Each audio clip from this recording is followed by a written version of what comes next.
Hello, hello, good evening. All right, so I will be expecting that people should start logging in anytime soon on from YouTube, right? Yeah.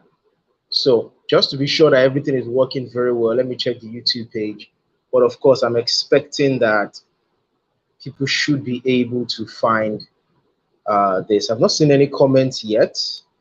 So am I alone here? Hello, everybody who's joining in. Okay, so let's while I'm waiting for more people to come in, let's just see. Yeah, pretty much everything is fine. I believe the video is well set up. The video is well set up.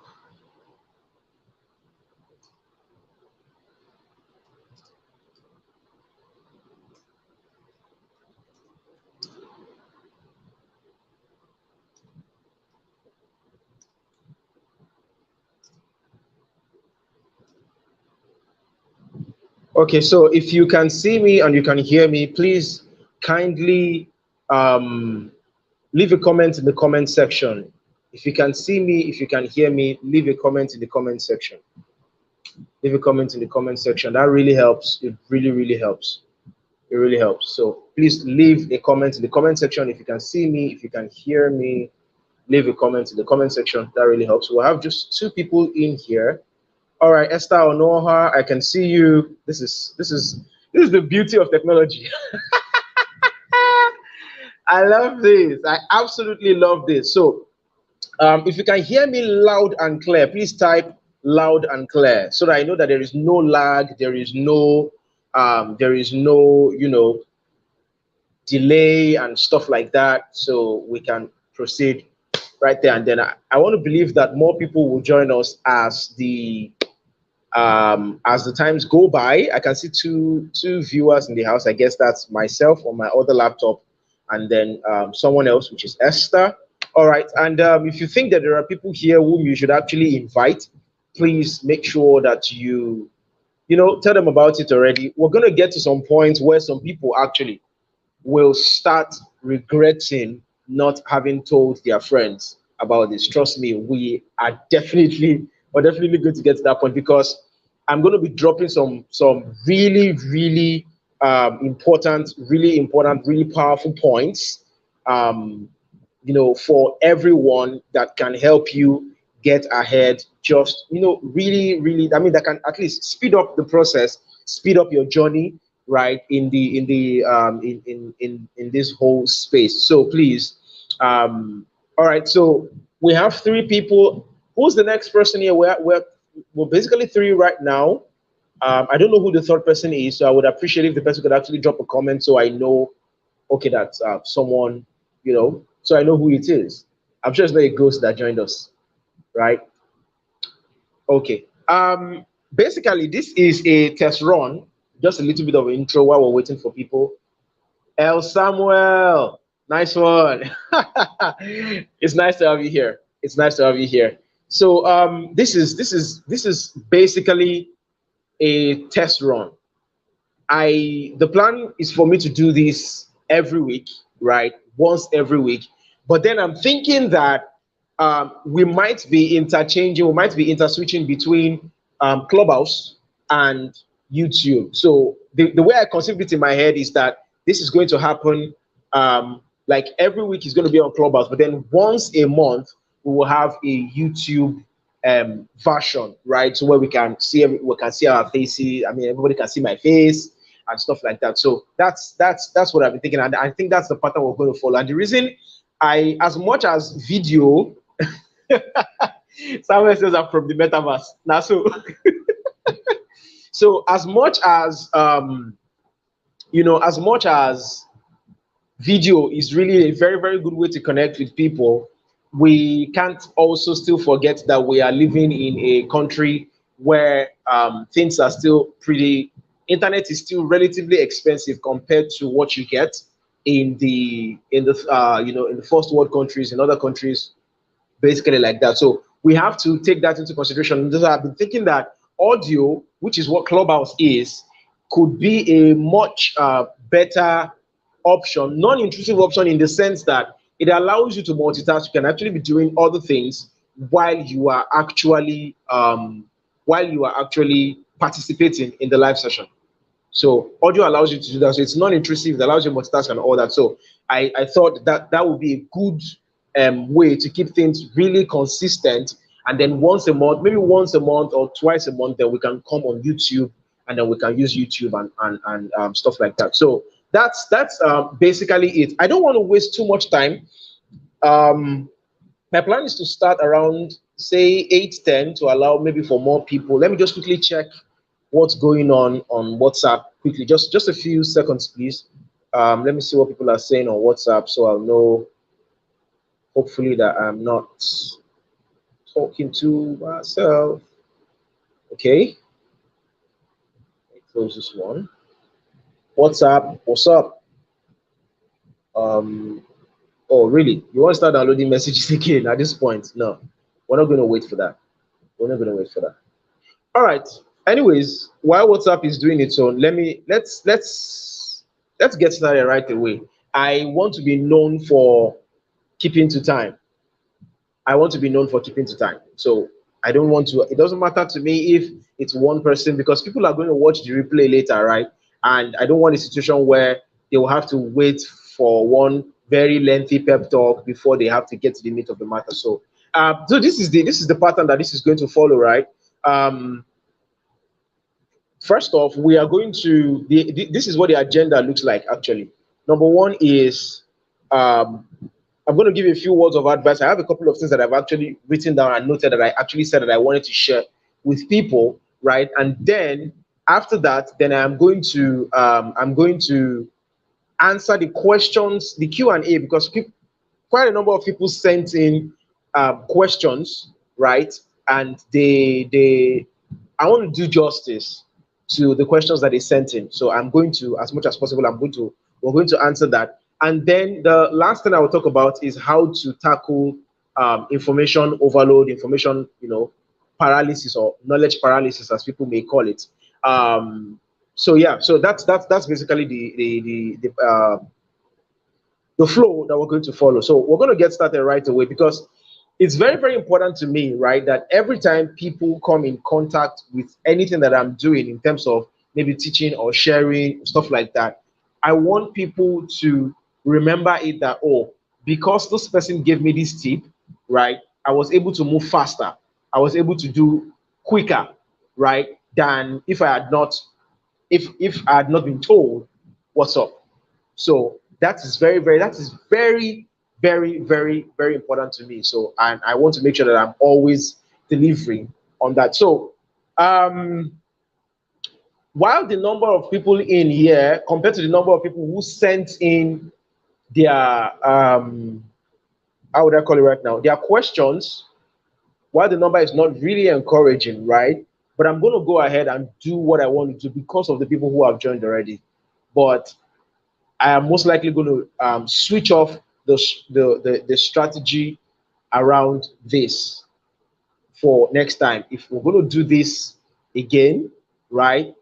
If the people who ask the questions don't show up live, it's either we cancel the live stream, or I would have to slap a price on it. So if people think that, oh, because there's going to be a replay and they can come up later, no, they are going to have to pay for that replay. So let's get started right away. So the first thing I want to quickly say, right, is this: I need people to understand that conventional education will not give you the skills that you need to start, sustain, and grow a small business. School, no doubt, has its usefulness in terms of giving us exposure, in terms of helping us to expand our brains, right? In terms of helping us to expand our minds, to get more people to, I don't know what I'm going to call it right now, to get more people to, to basically complete the mental development of people. School has the use in that. I know there is always the fight between, oh, school is useless and school is worthwhile and all that stuff, and you have people staying at the extreme side of things. My own stand is to not always overvalue the value of tertiary education. Tertiary education has its usefulness, provided you are not going on to study a course that will just take so much of your time and then you end up doing nothing with it. It's very, very, it's useful. I call it the secondary benefits of attending a tertiary educational system, or acquiring tertiary education. So that's that. But conventional education, for what it's worth right now, does not have anything per se to offer the average small business owner. It doesn't. Have you ever heard of any such thing like small business management or small business administration or whatever, something like that? Even when you hear business management or business administration, what you usually hear, even from the name, you can even tell from the name business administration, it's basically just telling you how to probably, manage the day-to-day runnings of a business, maybe the operations and then maybe the financials and stuff like that. But so that's usually a managerial angle to it.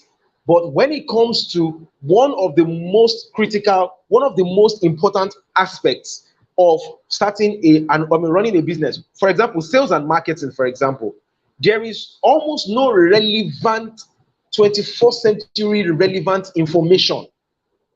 Yeah, Esther says it's more of theory. That's what it is. So you have theories, you have principles and stuff like that. So nothing in conventional education caters to the small business owner.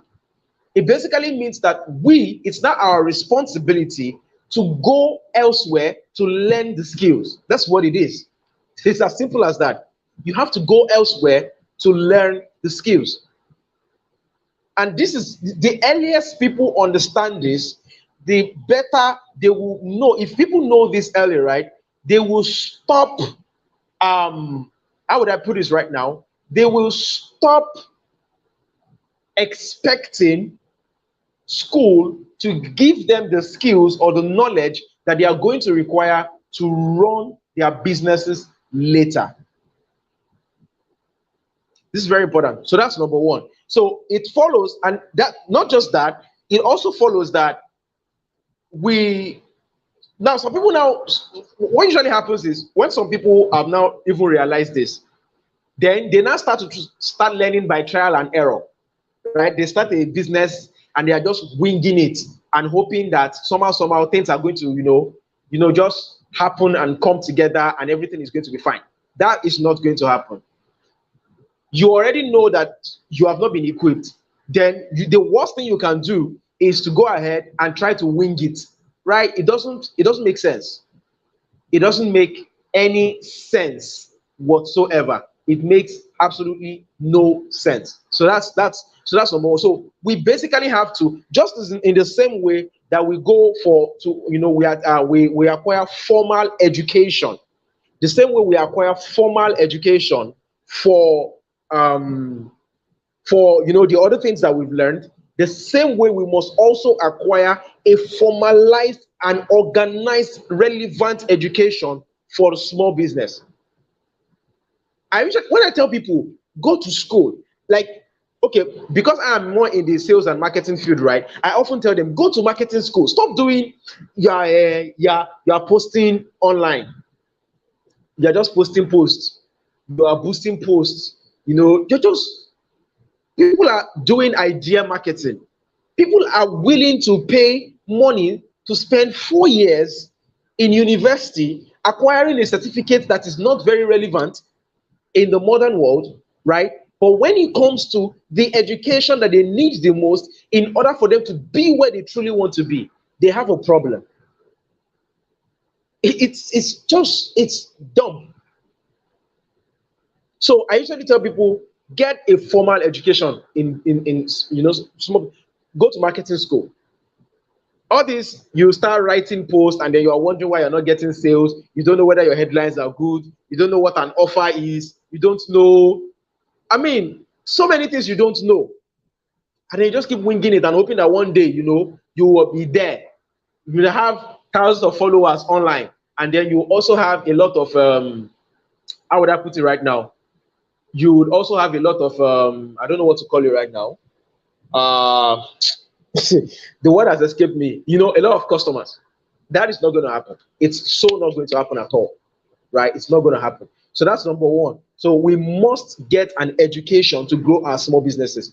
So things like, getting financial education, things like getting education in marketing and sales, digital marketing and sales. And I'm not talking about all these funny 2 weeks digital marketing courses. Let's not talk about that. Anyways, that's one of the reasons why I have the 7 pillars of effective sales system workshop, right? It's one of the reasons why I have it.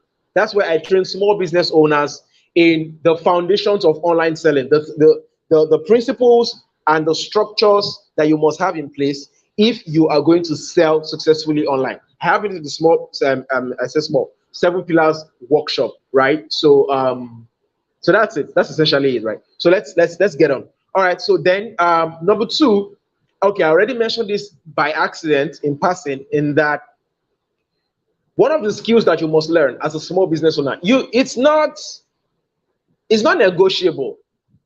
If you, and this does not just apply to small businesses alone. If you are going to succeed and you're going to grow a business, and that business is going to last, right, and you're going to do very well, you must learn sales and marketing, digital, of course, online selling, or online selling, online marketing, whichever English you give it. You must learn it. Learning how to sell is not an option. It's not secondary like most people like to think. And it's not your fault. It's basically because the schools you went to, when you joined the entrepreneurship school, the makeup school, the fashion school, the cake making school, and that, they never taught you anything about marketing. All they taught you was how to make cakes. You spent so much time learning how to make cakes, but nobody ever taught you how to manage your money, how to, structure your cake into an offer, how to price your offer. All these things, no freaking body taught you, right? Now you have to learn it when you have gotten deep into the business. It's crazy. So you have a choice, right? It's either you take responsibility now for the deficiencies of your education. Sheyi Bumi. Wow. Why is your name? Is that not Esther Adefaye? Why is your name different on YouTube? Or is it that maybe Sheyi Bumi is part of your name somewhere? Because this picture I can see is Esther now. It's Esther Adefaye now. Abi, I hope I have not misappropriated somebody's name. Please, before we now start giving apologies. What's up? All right. So you get, so it's not an option. You have to. See, no matter how hard you think digital marketing or online selling is, if you are going to prosper, you must learn how to sell, whether offline or online. It is not negotiable. It is not secondary. It is not a nice to have. It is an absolute necessity. It is extremely crucial. So this, because we want to start bringing this to the prioritized consciousness of people. See, the schools, the empowerment schools and all that, they're not going to stop doing what they're doing the way they are doing it. But it's our own responsibility to come up and take responsibility for the things that these educational systems or empowerment, whatever, did not give us, and go ahead and get that ourselves. It is extremely, extremely, extremely important. So I hope we understand that, right? So let's go on. The next thing I also want to share is that having a great product, this basically connects to the last thing I said, right? Having a great product is only half the battle. Everything that they teach us in entrepreneurship school. When I say entrepreneurship school, I'm basically talking about start your own cake baking business. I'm not talking about going to go and read things like entrepreneurship in the university. I don't know what they do in those courses, right? I want to believe that they actually attend to the things that are relevant. But still, I don't know, because I've seen a couple of people who have gone through entrepreneurship like degrees, and I still cannot, like, okay, what have you been doing, right? So we spend so much time obsessing over the product, how to make cakes that look like, how to do makeup that and all that, and we assume that once we do all those things and then we just put it out there, that people are just going to just get it and run after us. Now, there are products where something like that might happen. Products that that depend heavily on visuals. Yeah, yes, it's possible that visuals, because visuals is part of marketing, is an integral part of marketing, right? Rebecca, you're welcome. Though you came late, I've been expecting you since like you were the first person to message me that you were waiting already. But you're welcome. It's nice to have you here. It's nice to have you here, right? So, so you can post, right? And because visuals is part of marketing, yes, you may get some traction from there. But what if you're dealing with a digital product that you cannot show people, for example? A digital product that you basically have to write your way into convincing the person that the product is actually worth their while. What if you're dealing with a service? A service, you cannot carry service and show somebody now, right? So having a great product or a great service in your own mind, though, no matter whatever it is you think that a great product is just half the battle, right? If you cannot effectively market and sell what you've created, you are going to be in serious shit. And like Rebecca said, you're speaking my mind honestly. To run a business, it's not child's play. Let's just accept the cross that we have been saddled with as business owners. It's not. It's absolutely not. Business business is not for the chicken-minded. Because in business, for example, nobody is going to praise you. Nobody is going to praise you. Nobody is going to give you a round of applause unless maybe you have a very supportive partner or a very supportive family or you have very supportive friends and all that. You don't get that praise very often. You don't get that praise very often. Unlike in your place of work when you're working under employment. It's one of the reasons why when many people leave paid employment and they get into entrepreneurship, they bring some ideas of paid employment that wouldn't work in an entrepreneurial situation. For example, starting lean. Most people don't know that you're supposed to start lean, very lean, small. When you're starting out in entrepreneurship space, so people start thinking of things like renting big office spaces, getting furnitures all laid out. They've not thought about their marketing plan, no. They've not thought about how they're going to sell or any of those things. But because where they are coming from, they are used to seeing all those, all those things. So they get to think that this is the way, this is the way it runs. Like this is the way it starts. So you see people, go and spend so much money putting all these structures together instead of them to probably even just start from their home or maybe just convert a small space in their home into their first office space. So they bring these ideas into entrepreneurship and then they run into debt. And then because they have no skills whatever in selling the idea or the product or service that they are actually trying to build up, they get into serious trouble. They go bankrupt and they go back to their jobs. So I kind of feel like it's high time we started talking about these things, right? It's high time we started talking about these things. All right, so please, if you have people who you think are supposed to be here and are not here, you can just copy the link. You can just copy the link of this live stream and share it on your WhatsApp status. If you ask me, actually, I'm disappointed by the number, but because you guys are already here, I can't just leave you here and then just go away. But really, number of people who filled that form was how would I call it right now? The number of people who filled the form were 36 in total. They were 36, right? But how many people do we have? We have just 4 people here. I have other things I could be doing with my time too, honestly. Right? I go out of my way to ask people to state issues that are important to them so that I can help them. And then at the end of the day, I only see 4 people. So what am I supposed to do with that? What may even happen is that at the end of the day, I may just I will skip the, I'm most likely going to skip the Q&A session, or I will just look out for people who are here, right? Because there's no point in me, I don't know, I'm deflated, I won't lie. I'm deflated. So, and then imagine at the end of the day, I spend time answering all those questions, and then even the people who needed the answer to the questions are not even here.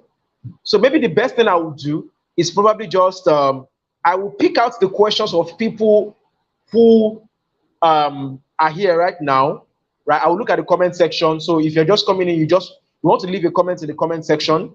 I will look at the questions, and then I'll pick out, and if they are, or I will just tell each person, people to leave their questions in the comment section. Whichever way we're going to do that, when we get to that section, we'll cross it, right? So I will only attend to those people, and then we'll just get out of here. That's just it for me.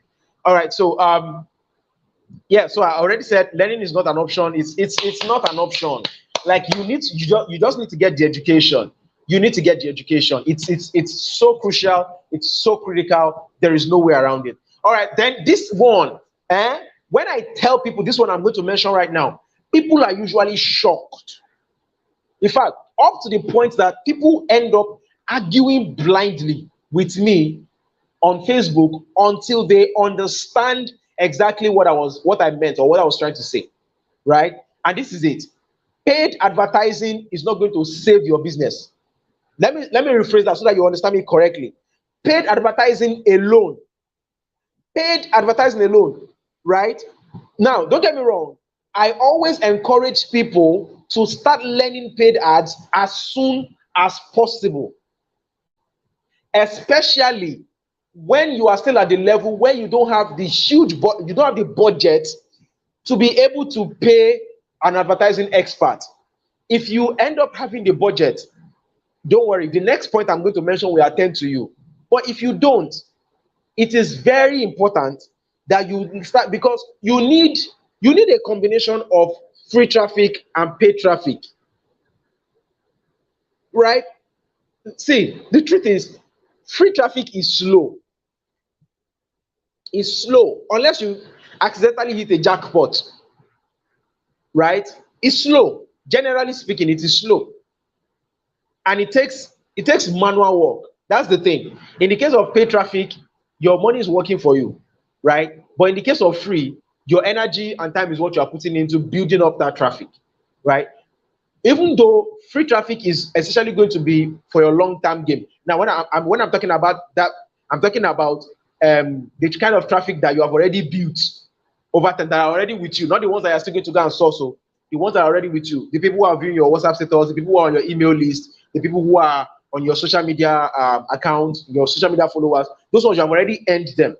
That's earned traffic. It's free, but you have earned that free traffic, not the one that you're still going to go and bring in, right? So, but it's important for you to realize that paid traffic or paid advertising, Facebook ads or YouTube ads or all those things, is only just one element.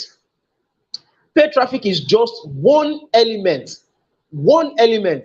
out of all the things you need in order to sell successfully online. Paid traffic is just one element. You still have 6 others.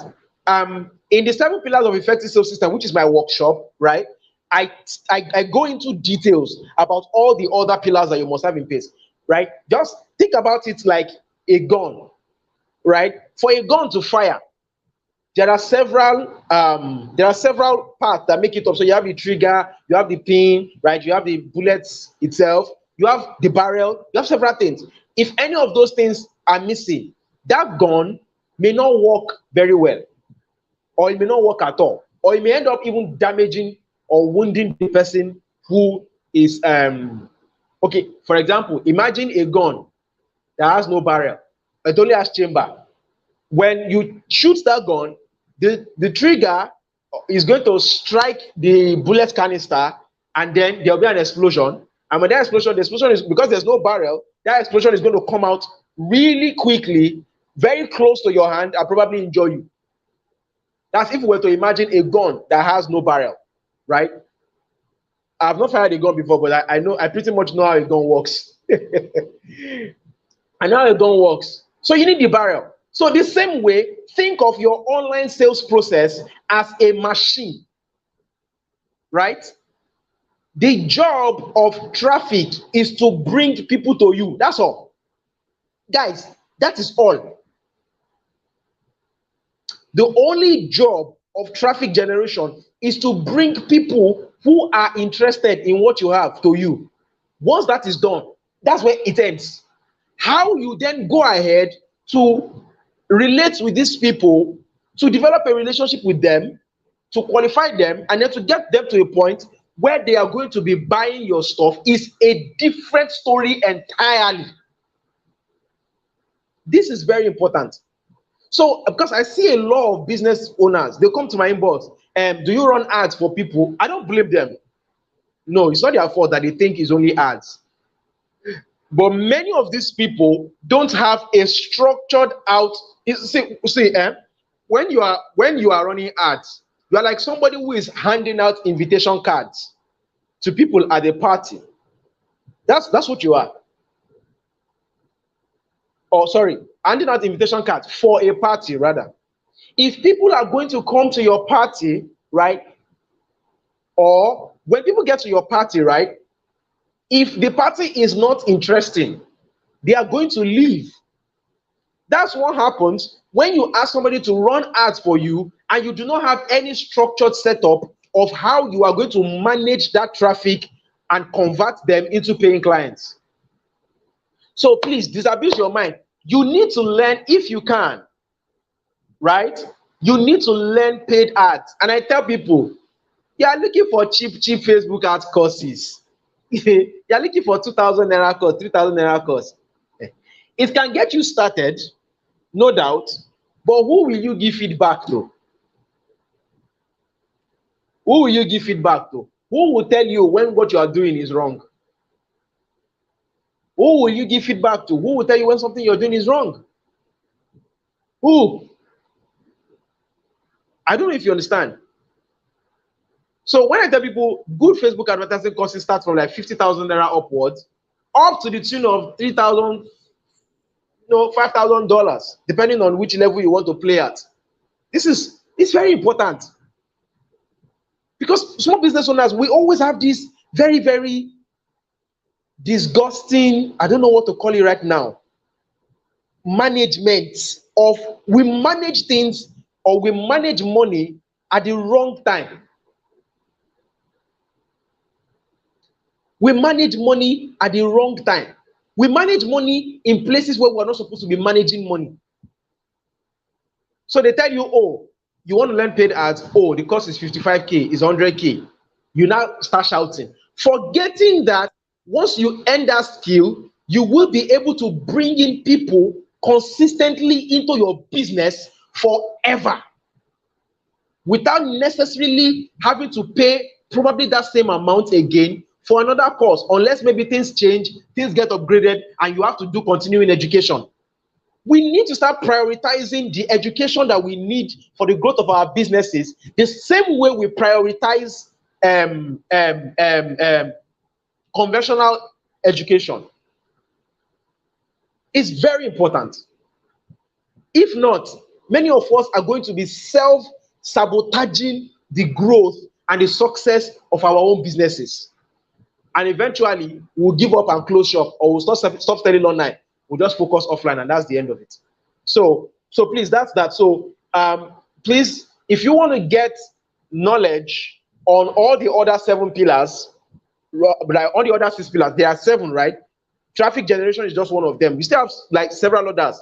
There's market research there. There's ideal customer. There's profiling your ideal customer. There are several other things in there that you need to have, so that when you start, you will know this is what is missing from my sales machinery.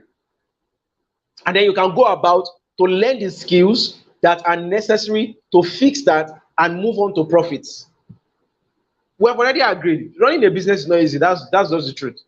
But would you rather stay in a place where you will keep complaining and complaining and complaining? Would you rather? No, now. Come on, no. Right? So that's it. All right. So what else did I want to share again? Okay, this particular one I'm going to reserve it for when people come into 7 pillars. I'm not going to mention it because I already shared this in there, right? But let me just hint at it. I usually tell people, you will soon realize that once you start learning the marketing skill sets that you need, you will soon realize that it can be quite overwhelming, like 7 different areas. When will you start? When will you finish?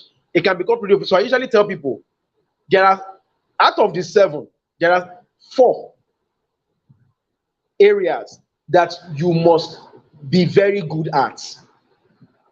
There are 4 areas out of what is 7 pillars of effective sales systems. There are 4 that you must be very good at. You'll get that in the 7 pillars. I'm not going to mention it yet. Then, once you get those 4, the others, you can outsource them. Because if you want to do everything by yourself, it's not that it is impossible. Some people have the blood and the energy to do it. Some people don't. Right? And it's going to get to that level where, I mean, I don't know if you get what I'm saying. So that's it. So that's that about that. Then before I go to the Q&A session, this was the part this was supposed to be our item number 3 on our agenda, but I'm going to jump over to it and then we'll come back to the Q&A later. All right, so about how to tackle information overload or information paralysis, we already established that the issue we're having right now is that we're having a lot of there's a lot of information around. There are a lot of online courses, there are a lot of options, there are a lot of possibilities, right? There are a lot of possibilities. Yeah, Rebecca, I see that the art course I'm currently taking is 25,000, and I don't regret comparing to 3K I've been taking. One thing about business growth I've come to realize is that you can't skip. Let me bring this up. Okay. Wait, sorry. Oh, okay. All right. So that's what Rebecca just said, right? And this is absolutely correct. This is absolutely correct, right? You can't skip the process. You just can't. Thank you, Rebecca, for that comment, right? Thank you for that comment. All right. So now we have excess information, and we need to do something about it. Some people like me are impulse buyers, right? And if you are a online marketer or a digital marketer, you are falling into this trap. There's no way. It is people who don't really care about their success that would not have fallen into this trap, right? People that you have to cajole and push them to buy course. No, not those ones. We that buy courses, like we buy it, once we see it, we think it can help us do something, but it can help us get somewhere better, we're buying. We are impulse buyers. And it happens a lot among digital marketers. A lot among digital marketers, small business owners who are trying to grow online and stuff like that. We buy a lot of courses. Now, the problem is that we get to a point where we have access to so much information. If you see my hard drive, oh boy, Jesus. So we get to that point where we have access to so much information, but we are also so busy doing so many things. The courses we have bought, we're not using them for anything. They're just lying fallow on our hard drive. And we're moving to the next thing. It's almost like we're just dashing money to all those course creators. So I wanted to share a few ideas on how we can tackle this thing, because it's a problem. I mean, and it can be pretty depressing when you can see a full hard drive and an empty bank account. Yeah, just the sheer realization that you have so many courses that you could have completed that could have had so much value to your life, and that you could have become better through, and you could have done something with, and then they are just lying on your hard drive, and now you are so broke, and you don't probably even have the time to go and start learning those courses right now. It can put you in a really dark place, in a really, really dark place. It can put you in a freaking dark place. So, number one is, if you're an impulse buyer, the first thing you need to ask yourself, right, before you buy any course at all, the first thing you need to ask yourself, you have to thoroughly convince yourself of the value of that course.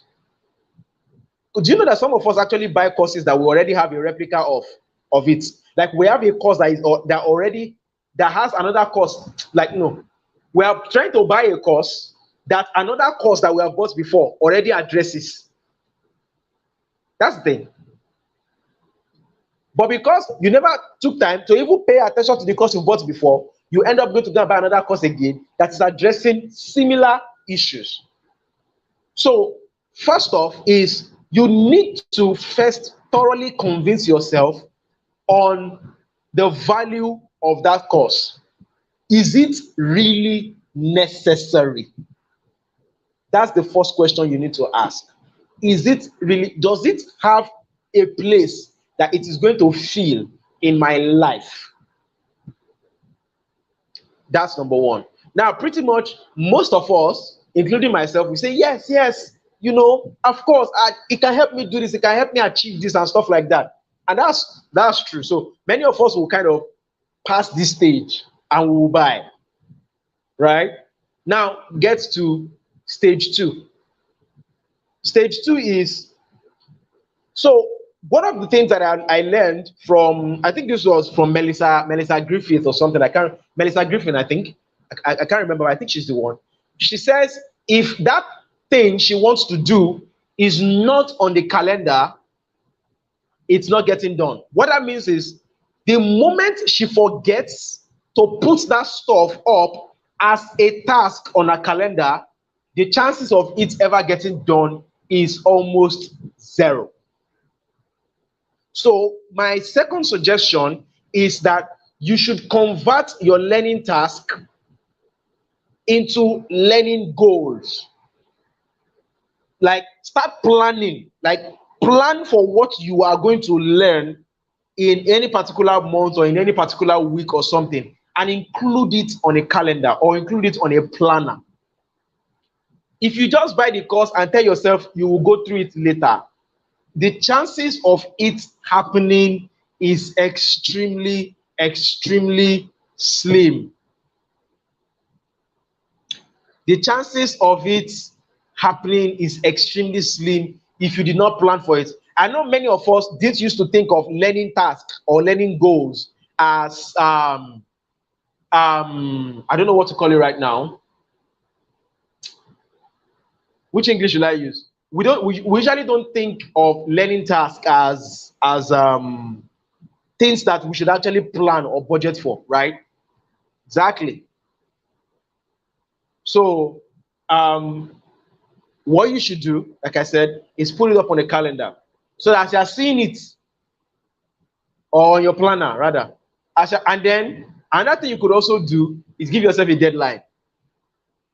So the same way we apply things, all the goal setting strategies that we apply, like break it down into actionable steps, you know,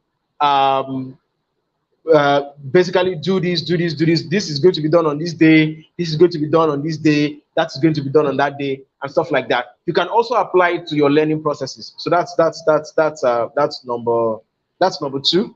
Number three, right, is join an accountability program.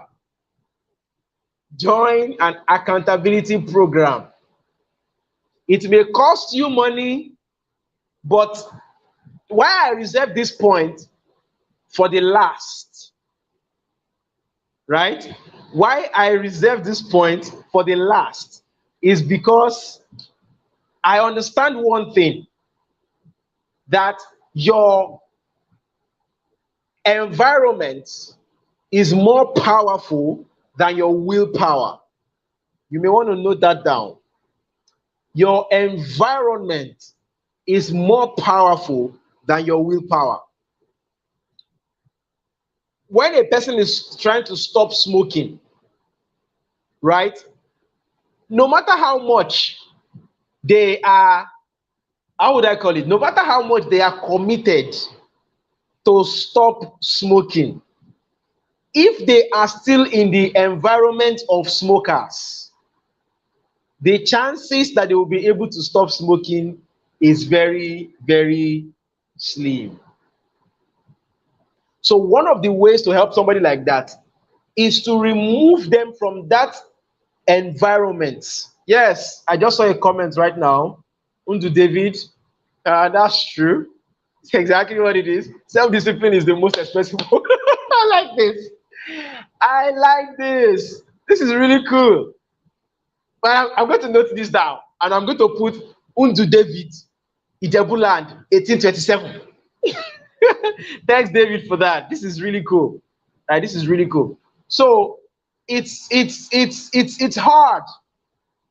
Many of us really actually want to do these things, but sometimes, for the moment you know that there is somebody else who is looking at you with one eye and is going to hold you accountable, and probably is sending you reminders, you will not want to embarrass yourself now. So this is one, accountability programs is one area that I think is going to be another cash cow for people. Like people who just run accountability program. I see that they will make a lot of money. The only thing is that, okay, I know somebody who does it very well, who has already started doing it. In fact, I'm going to pay for, and I'm going to join a program. I want to see how things work in there, because I'm also going to start an accountability edition for my courses. So when I create courses from now on, and whether anything I'm going to create in the future or even now, my 7 pillars workshop and my Succeed with WhatsApp course, they are going to have accountability editions, where people are going to pay a subscription fee per month. They're going to pay a subscription fee per month, right? And we are going to basically sit on their head to make sure that they start, and that they finish my courses, and that they start implementing. I've started drawing out some of the structures, and everything, and also a sort of deadline system and all that, whereby if a person meets a deadline 3 times, we'll just kick them out of the program. Now, if I kick you out of the program and your subscription fee is still running, obviously that's a very painful place to be. You don't want to do that. So, kind of putting all that responsibility on ourselves alone may not really be enough. So I'm highly recommending, don't look at the money like the one I am going to join right now, right? When I have some funds to spare. Of course, I'm just going there to see how things work out, right? So that I can also use that to improve what I'm doing in my own space, right? It's 20,000 naira. My own accountability services for my own my own accountability service, or my accountability edition for my own course, is going to be 10K per month. You can cancel the moment you feel like you've gotten what you came from the course. So imagine if somebody is with me 2 months, right? That means in 2 months, they've gotten their goals, and I've also made 20K from that person. Everybody is happy. They are happy, I'm happy. The world is fine. The moment they feel they are done, they cancel.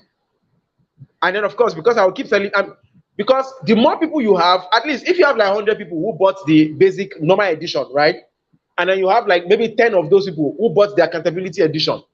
That's 100K per month extra without doing it. The only thing you now know is that you now know that twice in a week you are going to essentially you're going to have like Zoom calls twice a week. All those, like for me, the maximum number of people I can handle at once, I think, is 20 people.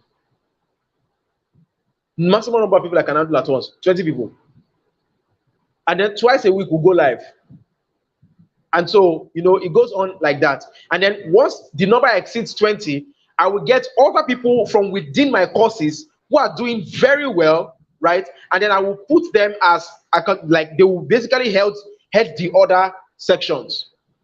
And if things go very well, let's say 60 people out of maybe like 200 people register, and then they got the accountability edition.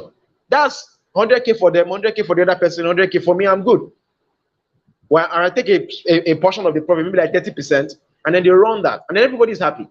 So this is one area I think that is going to really become a booming, because people are overloaded by information. Like, there's so much option in the air, right? But apart from the self-discipline that they will apply when they are buying, being an accountability system will also allow them to, and then when they think of the money that they are paying per month, nobody will tell them that they need to implement fast or that they need to learn fast. So it works for everybody. It basically puts people in an uncomfortable position that forces them to do the things that they need to do in order to get the result. So, but if you want to find out about the one I'm talking about, right, you can reach out to me privately.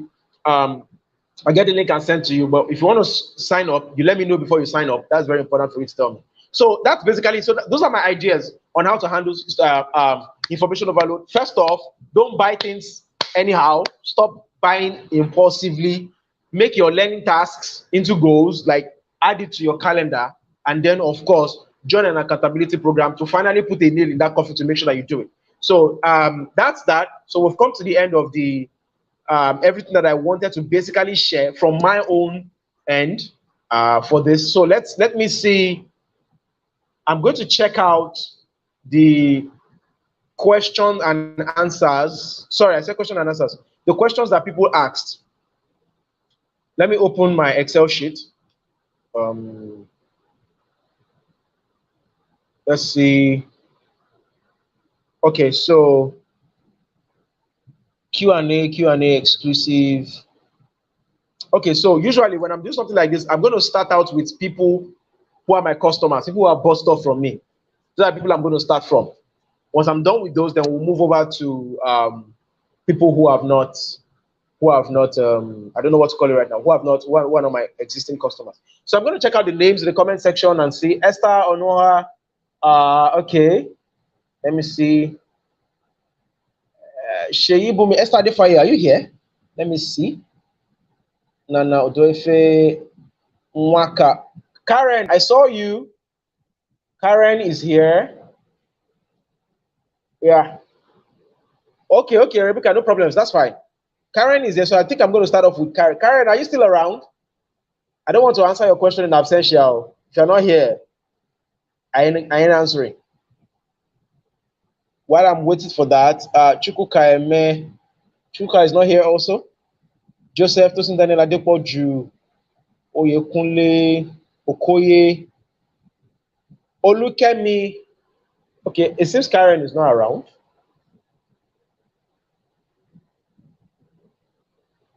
I'm looking at this. Okay, Olukemi, I think I can see a question from you here, so let's quickly tackle that. How do I build an engaging audience, set up an online presence? What is the first skill I need to learn? I just partially answered this in passing. Olukemi, this is for you. I don't know how to pronounce your surname, so maybe I'm going to ask you privately. That name sounds like something from, I don't know, sounds like something from Netherlands. So you're asking, how do I build an engaging audience, setting up an online presence? What is the first skill I need to learn? First thing I'm going to tell you is, so first off, you need to realize that building an engaging audience is done by consistently speaking. Let me put it this way. For you to build an engaging audience, you need two things. You need an audience that is an available audience that is interested in what you have to offer, right? And then you need content. How do we build? What do you think I'm doing right now? I'm building my audience as I'm doing other things. Your audience is built via content. End of story. At the very simplest, your audience is built through content. That's how people are going to find you, brand awareness. That's how people are going to, believe in your authority. That's how people are going to convince themselves that you are worth working with and stuff like that. That's how people are going to do all the things that are necessary in order to move them from window shoppers or just followers to paying customers. Like I said, the buying process is a journey. It starts from people finding you, right? Realizing that you exist, checking you out, determining whether you're the person they want to work with based on what they see about you. And your content is how you are going to build that certainty. When we say we are building an audience, what are we doing? We're essentially building should I say, we're building a sort of an estate in their mind. We're building an estate in their mind, right? To get them to the point where they trust us enough to be able to spend money with us. And the only way you're going to do that is via the content that you built out there in line with what your brand is doing. So content creation, content marketing, all those things is how you build audience. Nothing, no more, no less. Before you start selling, right? Before you get to a point where you start selling to a person, the first thing they are going to do is they're going to want to be sure if you're the person they want to work with. How are they going to convince themselves that you're the right person, right? How are they going to be built? How is their certainty going to be built that you're the right person to work with? Is via your content. So that's it. Best as I know, that's it, right? Okay. Okay, let me just add this also. Apart from putting out content over there, there's also the part of engaging with your audience. So the whole engagement part is basically to deepen the emotional connection that they have with you. So content is doing the job of building up the certainty. Your engagement with them, the whole point about replying comments, and all that stuff is basically, how would I put it right now? Is basically to deepen that connection that they have with you, that you're the, just to get them to the point where they just feel emotionally connected to you, right? I'm sure you've heard of cases where people just say, man, I just bought the product because I like you, or because I like the way you do your stuff. It's not really because I need it. I just love what you do, and I wanted to. You don't get, like, that is the height of loyalty, but it takes time to get there. It takes time to get there. So that's that. So if you want to find more details about it, I talk about in the 7 pillars workshop. I talk about the BES framework. BES, that's build, engage, sell framework. So if you want to find out more details about that, because after that, you are right. Content is just one part of the whole story. Content is just one part of the whole thing. There are other things involved, right? But content is the major part, engaging is the major part. Then there are other things you need to learn about. Because when you start creating content, and start, how do you manage all those things? How do you move them around? How do you get them to where they, all those other things? That's what you learn in the 7 pillars. So if you want more details on it, you can contact me for that later. All right, Karen, you're back. Sorry about your network, right? Sorry. Okay. So is it really market suicide to promote unrelated products simultaneously? Yes. I saw this question while I was exporting this document. Yes, there's no, it's not an way. Why? We must understand that, like I said, the process of buying stuff, right, starts in the mind. Somebody exchanging money with you is the destination process. That's the end of the matter. But before they get there, right, you're in the 7 pillars workshop, so you understand some of the things I'm saying. Before they get to that point, there are a series of things in their mind. The customer journey, consideration, attention, consideration, all those things. How is somebody, and you need to realize that before somebody exchanges money with you for your stuff, that person is seeing you as the best option. This is the key phrase. That person is seeing you as the best option to solve that problem. And do you know how best is made? Concentration, focus.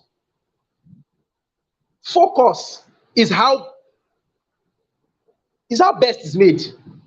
I don't want to go for a generic solution to my problem. I want to go for the best. And our minds have been wired to think that the best is the one person that keeps talking about the same. We feel like when people focus on doing one thing, we feel that they're going to put in so much energy. Like for somebody to concentrate alone on something, that person has invested so much time. It's just our mind will just basically be the ones giving us these explanations. And we want to go after that. Which one? Even you, which one would you do? Right? Would you go after somebody who has so many things? I tell people that versatility only looks good in the eyes of the person who is posting it up. In the eye of your customer, when you can do several things that are not related or even related to each other self, when you can do several things, our mind automatically tells us that you are not the best option in that thing. That's what our mind tells us. Because your energy is limited, there is only so much that you can do. How the mind will basically be asking, how is it possible for somebody to be able to do all these things? It cannot be the best at it. That's the human mind will be answering those things by themselves. At the end of the day, you will go to that guy, right, that has been talking about that same thing, that has been showing you results about, because you tell for this person to be focused on this thing, this is what your mind will say. Your mind will tell you that this person must know so much about this thing for them to focus on it alone. So why will I go and give my money to somebody who is talking about this? He talk about this one small, he talk about this one small, he talk about this one small, rather than give somebody to somebody who knows so much about this stuff. I hope it makes sense. That's exactly how it works. So, Karen, if you are going to be promoting things that are unrelated, you want to tread carefully. Because it's best for you to start with one thing. Now, it is possible, it might be possible, depending on how you can explain the connection between, you can promote two things that are very well related. For example, is it bad for me to own a salon and sell hair? Or obviously, it's not bad, right? Because they are relatable. I own a salon and then I sell wigs. Makes sense. So I can promote my salon, right? And I can also promote my wigs. Is it bad for me to own a salon and, talk about manicure and pedicure? Of course not. All those things can be, they can be, I don't know what to call it right now. They can be put under one umbrella. But will it make sense for me to be talking real estate today, right? And tomorrow I'm talking about let me look for a very obscene example. Pharmacy. Right? Pharmacy. It doesn't make sense. You can't do those at the same time. What you can do instead, and this is where they usually tell people to divorce their personal brand from their business brand. When you want to get to the point where you want to have a say or a hand in several businesses that are not related, what you're going to do, first off, notice the pattern for every single business person who is very successful today. They never started doing several things at the same time. They never. Elon Musk started with PayPal, got PayPal up to a point where it became a worldwide phenomenon, then moved to Tesla. Then now from Tesla to SpaceX, right? And we know him as a serial entrepreneur. But when he started, you could not hear Elon Musk in Tesla and PayPal at the same time. Dangote started with Dangote Cement. People don't usually like to hear this thing, especially, and it usually happens because the business that people are doing at the moment is not really giving them the result that they want. So they want to go and start another business. At the end of the day, they now have fragmented businesses. They have several businesses all over the place. And they're not really achieving anything, any meaningful financial return from any of them. Which is why I also tell people, make sure that the financial vehicle that you're investing your time and energy in, make sure that it is profitable first. There are some financial vehicles, there are some businesses that are not profitable, they're just waste of time. This is to balance the talk about focus. You don't want to be focused on something that is useless. But once you have done your research and this is a profitable industry, and this is the time it will take for this thing to, on average, start converting. Sit down there. When you have gotten that business up to a point that can run, divorce yourself, your personal brand from that stuff, start something else. Then at the end of the day, you end up being a serial entrepreneur with several chains of businesses that are not related, and you're fine. But that you're going to, because what you're trying to do is that you're trying to work on people's minds, right? For them to see you as the ideal solution. People cannot see you as the ideal solution, as the best solution, when you are giving them mixed signals. Right? It's impossible. So I hope that answers your question, Karen. I hope that takes care of that completely. So I can only see Karen, let me see Esther. Let me go to, because Karen, look at me. Okay. I believe I've also, let me check the second. I don't know if Esther has the question. Okay. How can I overcome information paralysis? Oh, I've already answered that. As a person building a business online marketing, we already tackled that already, right? So I think so far, I think these are the people who, so Esther, Rebecca, Olukemi, Karen, yeah, then Esther Adefai, the 5 people who came in. I didn't see any question from Esther Adefai, so I think we are good. So I think this is a good time to draw the curtains on this session. Of course, you can still share the link with your friends to come and watch it. Obviously, everything that we've discussed, and it's 1 hour, so it will even be fast. Instead of spending nearly 2-3 hours answering questions for people who are not even around, so that takes care of that. I would also want to ask, just before we go, does anybody else have any question?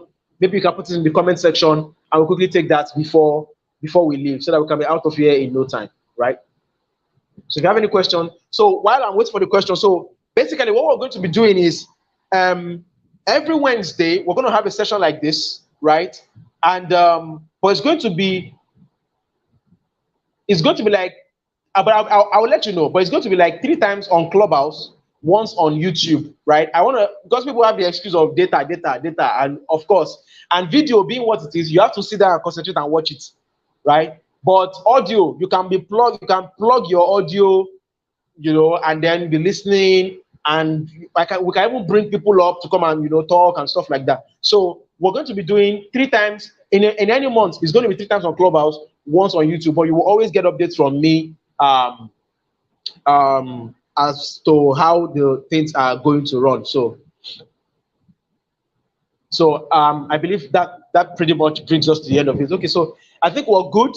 All right, so please don't forget, kindly share this link, talk to your people about this session, let more people watch it, let them get benefits from it and stuff like that. So next week I would update you, but be sure it's going to be a Wednesday. I'll look at how things will go, and then I'll basically update you. And but it's going to be on Clubhouse. So that's it, guys. All right, guys. So take care of yourself and have a wonderful night rest. Bye.